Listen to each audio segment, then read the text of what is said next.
Le mal doit être démasqué même au sein des forces de défense et de sécurité. 3 femmes, un lieutenant-colonel, 2 majors et 2 soldats de rang impliqués dans le ravitaillement des groupes armés en armes et munitions de guerre sautent aux arrêts, explique le lieutenant Jules Ngongo, porte-parole de FARDC en Ituri. Nous avons certains éléments des forces armées, un autre groupe avec une femme qui sont tombés dans le filet de services de défense et de sécurité. L'histoire remonte un peu plus loin, où il y a eu des renseignements qu'il y a un groupe des officiers ou des éléments de forces armées impliqués dans la vente de munitions. 4 autres militaires en fuite sont recherchés. Ces éléments fardiciens ont été dévoilés par Madame Solange Makoussi, chargée d'achat et de vente d'armes. Celle-ci a été arrêtée le week-end sur la route Bambou-Kobo à Djougou, à la barrière du pont Nizi, lors du contrôle par les éléments du 312e bataillon voltigère avec plus de 700 munitions PKM, a dit le porte-parole des opérations militaires en Ituri. Ce présumé criminels sont appréhendés avec les engins roulants facilitant l'acheminement des munitions vers l'ennemi. Le gouverneur militaire, le lieutenant général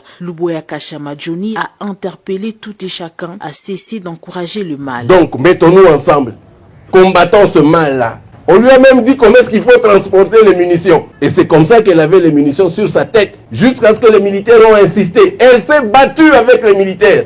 Elle a donné l'argent aux militaires, les militaires ont refusé. Et hommage à ces militaires-là, vraiment. Grande félicitations, vraiment. Prenons-nous la main dans la main pour qu'on ait vraiment la paix. Le jour où nous, les Ituriens, nous allons dire ça s'arrête aujourd'hui, ça va s'arrêter aujourd'hui. Prenons-nous la main dans la main pour qu'on ait vraiment la paix. Je demande encore à cette population, je demande aussi aux leaders politiques, à tous ceux-là vraiment qui aiment le pays, aidez-nous.